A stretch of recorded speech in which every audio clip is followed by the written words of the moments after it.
Good morning, everyone. Welcome to As Is Team Selection ahead of game week 34. Hope you're all doing well. Just ignore that little technical blip at the start. It was fine. It never happens on these streams. We're in Black Box. Hope we're all doing better than I am. I've not had the best couple of days. I'm not going to lie. My car was nicked the other day, so dealing with all the paperwork of that has not been too fun. But in better news, my fantasy team has been on the rise, as you can see, up to the lofty heights of 148k, which is my highest rank that I've been so far this season, which is nice. Free hit. Well, we're not going to go into too much detail about that. I didn't get to do a stream after that because of the quick turnaround. But the free hit was a bit of a damp squib, shall we say. 65 points, I think it was. It was a small green, but I mean, I missed out on all the big players of that week. I didn't have Isak, I didn't have Jota. I went with Gakpo, I didn't get Robertson. There was lots of little 50-50 calls that I got wrong. So, I mean, it's pretty hard to get a red arrow on a free hit, especially when there's reduced games and people are taking hits to get a team out. But I nearly managed it. I think I went up about 10, 15,000 places. So, yeah, you look forward to using that chip all season. And then it was a big disappointment. This game week was a bit better as well. I had a couple of different ways I was gonna go. I didn't get the maximum points, but I also didn't make the option that would have cost me the most for a change. So, decent green arrow there. It's a big week this week. It is it's a really nice looking double for big teams, City, United, Brighton, Liverpool. This is kind of a big chance for people to push on in the ranks, try and achieve their targets. I've still got my eyes locked on that top 100k finish, but I know people like Harry will be looking to win the whole game. So good luck to him as he continues his ascension up the ranks. We're all wishing him a really strong end to the season here at Scout. So do get your questions in. I will take a bit of a Q&A at the end. I can see there's some questions already coming in, some big decisions having to be made, a lot of them about sort of single game week players. How many hits we need to take? How many doublers do we need to be playing single game week players over double game week players? Because there's some good looking single game week teams as well. So we will talk all about that too. Let me just go through what happened to me over the last few days. I had 3 players on that Tuesday. Watkins and Everson both blanks. Moreno came in with 7 just to make up for some of the bench points that I put him on the bench. I think going with those 2 Villa players on the wild card, there was a bit of skepticism. I think that was probably right. In the end, I benched them both in the first week, a free hit the second week, and then I had them for this week. I mean, I didn't really want to be without Watkins for Fulham. I know he blanked in that, but I was happy with Moreno getting the slightly fortuitous 7 points after Mings scored no goal and got ruled out. But we will take that. Dunk with 1, or just a bad performance from Brighton. I know there's stats going around showing the XG of Brighton compared to Forest and all the passes completed and all that. It was exactly the same at the Amex against Forest. Brighton had a lot of the play. They had chances. Don't get me wrong, but I haven't seen them play that sloppy. I've never seen them play that sloppy under De Zerbi before. They were all over the place. At times, Dunk was making mistakes. The midfield was misplacing passes. We were struggling to convert chances, which isn't anything new. Mitoma missed a good chance. March had a good game, but in the end, I think it was a deserved win for Forest, despite what the stats say. So, yeah, 2 points from Mitoma and Dunk against Forest was disappointing. I benched March. He got 5. He could have had more. He had a couple of good chances. I wanted to play him over Mitoma, but yeah, fear got to me in the end, so I didn't. Trippier with 2. We will talk about him. What is going on with Newcastle? They've suddenly started scoring bucket loads of goals every week, but they're conceding a sloppy goal kind of at every game. Sloppy for FPL teams. So what do we do with Trippier? Is he kind of a must-have now before the end of the season? There are not a huge amount of defensive options, I think. going around, but there is one clear option that I think we should all be making room in our teams for, which we'll talk about in a sec. Salah with 2, again, disappointing. I think, this was a week, I know we'd already seen some people kind of moving towards him, but he was still a relative differential, I think around the 50% effective ownership mark. That's going to be much, much higher going into the double. So I was hoping for some points for him. In that, still playing wide, still playing quite withdrawn in that match. He's had a good season again. Don't get me wrong, but yeah, there's been too many blanks like this. From the Salah of old, who would be getting something kind of every week. This has been a bit disappointing. For him, I bought back in Rashford. I mean, if we talk about over planning and things, I mean, I left the exact money in the bank to do Martinelli up to Rashford. I debated not doing it and just playing March, and that would have been 7 points lost on that. I'm glad I went through with that kind of plan in the end. I've got him in place for the double now, so that was finally a decent move on my part. Grealish with 1, disappointing. As well, Matoma we've kind of mentioned, and then up top, Haaland obviously is doing the business with his luxurious L'Oreal hair, Watkins blanking, and Kane surprisingly with 11. I mean, I probably would have ditched him if I could this week, but I had other options, other fires. I wanted to get Rashford back in.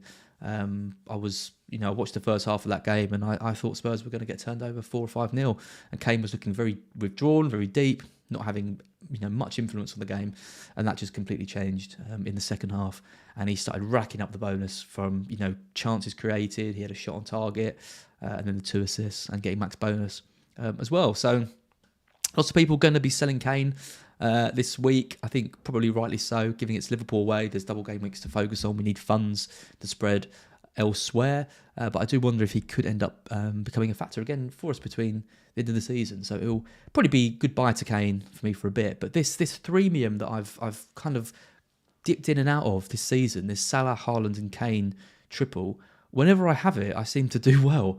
Salah's blank this week, but Kane's got a double digit. They seem to do alternate with that, and you leave the captaincy on Haaland and you just pick up the points kind of elsewhere. So, this kind of theory that, if you're not captaining a player, what's the point in having them? Well, when you've got consistent players, like Kane in there, and you've got potential explosive players like Salah, who just come in with a 12 or 15 pointer, that allows you to get more points from elsewhere. So this threemium has been really, really good, and it's been enabled by, having a cheap defence and Matoma being such a good option at 5. So yeah, something to think about maybe for next season. Has this kind of changed price structure if the defence is going to be low on points, like we've kind of seen it. Interesting to think about in pre-season.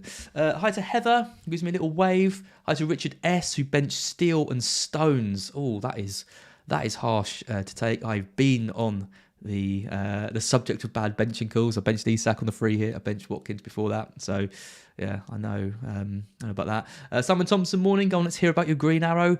Hopefully I didn't go on about it too much. I mean, I kind of come on every week and talk about what's been happening. So, it is nicer to be talking about a green arrow than a red. It's not going to lie. DON, hello from Indonesia. Lemon Seamus says, yo. Hi to everyone, and hi to everyone listening on podcast as well. Just so you know, I do these live, normally on a Thursday, around about 9:15 in the morning. It's a bit different today because obviously it's been games, so this is going out on the Friday morning. But yeah, do tune in if you're having a coffee or a croissant. Tune into the stream on YouTube. Just search for Fantasy Football Scout. Let's have a look at the watch list. This is the players that I'm looking at, and the teams that I'm kind of looking at targeting. So we're starting defence. These are sorted by non-penalty expected goal involvement per 90. So this is effectively how long it's going to take them to get an expected attacking return. So Trent, for example, since the restart, 0.36. It means you can kind of expect an attacking return from him once every 3 games. It's not crazily high. We've seen that much higher for defenders in the past. Next on the list is Trippier, 0.33. That attacking threat has been curtailed, kind of somewhat Chilwell. You think of really attacking like fullbacks and wingbacks, 0.32. Moreno, who I've got, 0.22. And then some other players I'm looking at, Dunk, Botman and Stones, all with crazily low non-penalty XGI. Even though Stones has got 2 goals, they are a bit of a collector's item for him. And yeah, if you've owned him for his 2 goals, according to the stats, you've been quite lucky. It's worth pointing out with Trent, had a little look at his non-penalty XG upper 90 since his switch to kind of this midfield role that he's been doing, which was a kind of, I've done that since the Arsenal game in game week 30. It's 0.36 since the restart. Since game week 30, obviously a smaller sample size, but we're looking 0.6 for that, which puts him in some very, very, very good company in terms of these expected stats metrics. It puts him just behind Martinelli, for example, 0.61. It puts him above the likes of Isak, Watkins, and Kane. So if he can maintain that level of kind of chance creation, mostly that's what we're getting from him, we can expect some regular attacking returns from him. And I wouldn't want to be going into this double game week without him. I think, all eyes are on Haaland as captaincy. I don't think that's going to change. We might see a couple of sellers, but I think Trent could be a brilliant captain option this week if you were willing to roll the dice and go against the Norwegian meat shield, as he likes to be known. Don't know if he likes to be called that, but let's call him that anyway. In midfield, looking at some of the others, De Bruyne has really come onto the radar at the right time. We know what he did in the double game week last year when he got those 4 goals against Wolves and pretty much ended all of my hopes of a top 1K finish. Absolutely not bitter about that at all. Really, really strong performance from him. We've seen him, with great underlying stats all season, but he just hasn't been getting the returns. 88 points since the restart. That's 2 ahead of Grealish, for example. But then you've got to factor in that big haul that he just had against Arsenal. So 88 points is less than the likes of March, for example, since the restart. It's not been a massively prolific season for him, but he is looking set to finish the season strongly. So again, if you're keeping with a premium, if you're looking at Haaland, you're looking at Salah, and you're looking at De Bruyne, could be a really nice differential. A free hit, if you're on a free hit this week, I think De Bruyne is a great option on that as well. So yeah, I really like him, but he will be a player that I won't be able to move for 2 reasons. One, I want to get Trent definitely, so that's got to be my priority. And secondly, the midfield that I've got is good. You can see in the green, that's my midfield: Rashford, Salah, March, Grealish, Matoma. Happy with that. Don't think that needs major surgery going into this. They've all got double this week, so De Bruyne would be a bit of a luxury move. Looking at some of the other players on this list, Martinelli I've just sold, but 0.61 for him. He's probably the Arsenal player of choice now. I know there's this kind of risk with Trossard. I know that he got subbed off quite early in that last game against City, but he really is kind of delivering the points. Saka's there, but he's slightly more expensive with kind of less good stats since the restart. So, but it does have pens. Just pick your poison between one of them. I think keeping one Arsenal player isn't a disastrous decision. I think they'll still have a strong end to the season, despite the fact that they'll probably fall just short in the Premier League. But they're still fighting for that, and I still expect to score goals. So, yeah, if you're keeping an Arsenal player, and maybe benching them for this week, then why not? It is Chelsea; they could score a haul in that. So, different ways you can go with Arsenal. I've chosen to go with none, but I think one Arsenal player is absolutely fine. And then up front, Gabriel Jesus, he was a big disappointment for everyone on the free hit. People were expecting big returns from him, missed a couple of really good chances, but his stats are crazy good. I think they're the best in the league of all players since the restart, and he's now got kind of enough games for that to not be a small sample. 0.99, crazy higher than Haaland, for example, next on the list. 0.81. Jota, he is on the thumbnail for this stream. He is a very interesting player, high risk, high reward. I think started last 4 or 5 games, back-to-back braces, but then subbed off against West Ham. That game, I think that was probably a game too much for him. It would have been nice to have seen him benched in that match. Do we go for him? He's gone up in price. Does he play both games in the double? I think he probably plays one. I think he gets benched in the other, but you're looking at 90 minutes, a 60 and 30 for him in that. The question is that better than the likes of Isak, for example, who has a really, really good looking home game against Southampton? I would say is almost certainly going to start, given that he's been benched before and he came on electric assist. Was actually given in the end. If it wasn't, that's an absolute travesty. I don't think it was it? Let me know in the chat. But yeah, I think that is quite a big decision for me, is whether I go with Jota or whether I go with Isak. Jota has obviously got the double. He could start both. Big potential with really good underlying stats. Or do you go for Isak, go for the single game week, and then you know that you've got the Newcastle double coming up? But you've got that risk of rotation with him as well. So quite a big decision, really, between those two. I mean, the way I play the game, I would be very surprised if I ended up going for Isak. I always like to target these kind of big, potentials, and I can afford Jota and Trent. So I will probably be making the move for Jota, but I do think Isak is a great option to bring in this week as well. Now, Gurav, Isak assist not given. They've got to change that rule. I think genuinely, it's you look at Kane's assist last night. Smashes it off a defender and then it scored. You look at March's assist when he just kind of gives the ball in midfield and his player scores, from the halfway line almost. I think they make it a bit too complicated in terms of how these assists are awarded. If the player does an action which leads to a goal, give an assist. It's just does an action with the ball, leads to assist. It makes things far easier. I don't think anyone's watching that and think that's not an assist for Isak. So up front, we mentioned Jesus and Haaland and Jota 0.71, drops off a bit. The other players, Isak 0.58, and that's lower than Trent, for example, but we kind of seen what he's capable of. And Watkins and Kane tied on 0.56. Interesting decision to be made with those two. Watkins with tough fixtures, no double game week coming up, has blanked now in 2 games. And Kane, a lot of money in him, but is performing well, 115 points. Since the restart, not many players can beat that. Watkins is just behind. Haaland's just ahead, 118. I think Rashford is the top scoring player since the restart, 124. Be interesting. I mean, I'll come on to my team now. I am looking like this. I've got currently 9 doublers. I've got Ake, who needs to go. He's injured. We don't know when he's going to be back. And then Kane will be my cash cow to probably move him on. So I think I'm probably going to do Kane and Ake to Jota and Trent for a hit.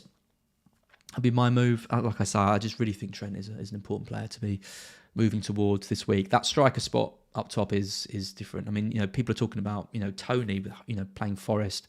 Keeping Kane isn't the end of the world. Playing Watkins away at United. None of these are bad decisions. I don't think that Jota and Isak fall into that kind of I've got to have this player for this week or the weeks kind of coming. But obviously, if I want to get Trent, then I need to free up a bit of that cash. So I'll be losing that kind of premium, like I said, which has been serving me well. I'll be putting more money in defence, which I said I wouldn't be doing. But I think Trent in this new role is worth it. So really interesting to know what you're doing. So that will give me a team of De Gea, Trippier, Dunk, and Ake, Salah, Rashford, Grealish, Matoma, March, Kane and Haaland, and then obviously that would be Ake and Kane out to Jota and Trent. Like I said, on the bench, Everson, home game against Everton, Watkins and Moreno, benching my Aston Villa players again, and Pedro Porro, who scored a goal in the week that I did not need him to, is there as well. So it's a decent bench, gives me a few options kind of between now and the season. The bench on the free hit was annoying because they were players I was, considering putting in my 11. I mean, the 2 defenders I put in on the bench outscored my defenders I played, and then Isak obviously outscored pretty much my entire team. So that was frustrating. But genuinely speaking, I don't really mind, having points on the bench if they're kind of decisions that I've taken. Like I look at this, I'm obviously going to bench these 3 players. If Watkins scores a hat trick away at United, I won't even be that annoyed because I was never going to play him. When I was debating 50-50 between playing him and March a few weeks ago, and then I put Watkins on the bench and he outscored March by 11 points. That was annoying. So generally speaking, I think bench points are fine, and don't worry if you're on Scout on Twitter and people are mocking you for them.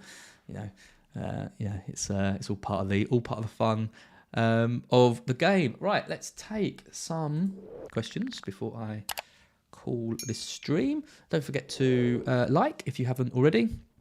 Don't forget to subscribe to Scout as well. We've got some great content going out on the channel. As always, Harry's free hit team, I believe he did earlier, is excellent. And then, loads of other stuff going out sort of between now and the deadline tomorrow. The games are coming thick and fast. Nick Giordano, thank you very much for the super chat. 2 free transfers.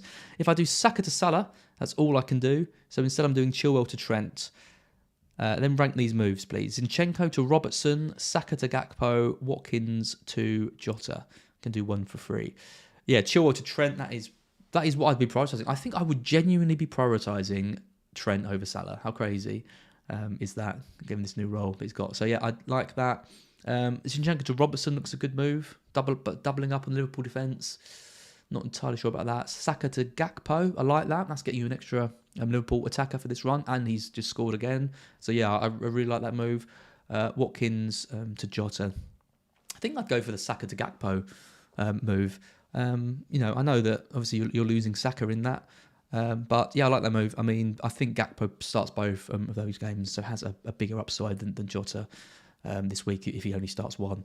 I like either of those, Saka to Gakpo or Watkins to Jota. I mean, look at when you're going to play Watkins as well between now and in the season. That's kind of good advice for everyone who's looking at what to do with Watkins. If you can't see yourself playing him because have got tough games, or if you're thinking there might be better options to play, then he could be a sell for you. I imagine I'm going to play him in a couple of games, particularly those home games. I think they've got Spurs and Brighton at home. He's fine to play in those.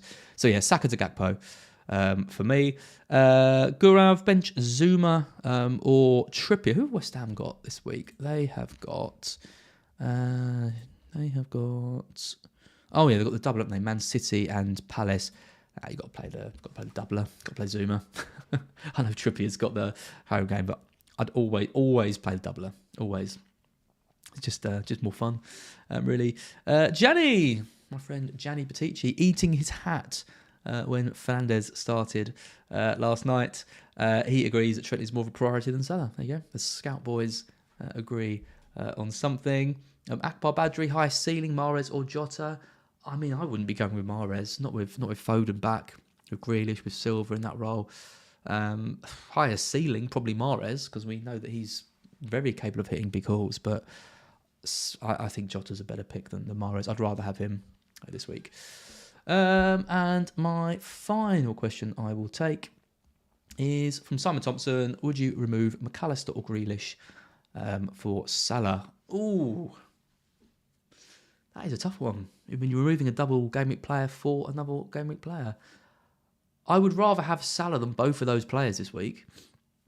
So I guess you do it. McAllister has been, playing in a bit of a deeper role. We're not entirely sure where he's going to feature, given that Cisco's come in. Bonanete scored in that match. And Grealish is playing for the best team in the league. So I would lose McAllister out of those two. I think March and Matoma are better options in midfield. And McAllister is now my third pick. I'll take one more homie. When is the next Black Box?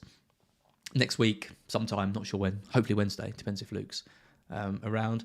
Also, views on KDB over Grealish on Wildcard 34. Yeah, if I was wildcarding this week, I would be very, very tempted by De Bruyne. As everyone's going Salah, you hit and go for De Bruyne. I like that move. So yeah, I would go for that. But make sure you got Trent. That's the big takeaway from this stream, and probably every stream that you've been listening to across this week. Right, everyone. Thank you so much for joining me on Monday morning. Get your coffees. I'm gonna go have some. I say porridge. I don't even eat porridge. I'm eating like the budget Lucky Charms at the moment. Marshmallow Mateys. Delicious. From B&M. I strongly recommend them. So I'm going to go make myself a bowl of those. Thank you. And we will be back next week. Good luck, everyone. Big week this week. Hopefully get your decisions right. And everyone gets some nice big green arrows. See you next week.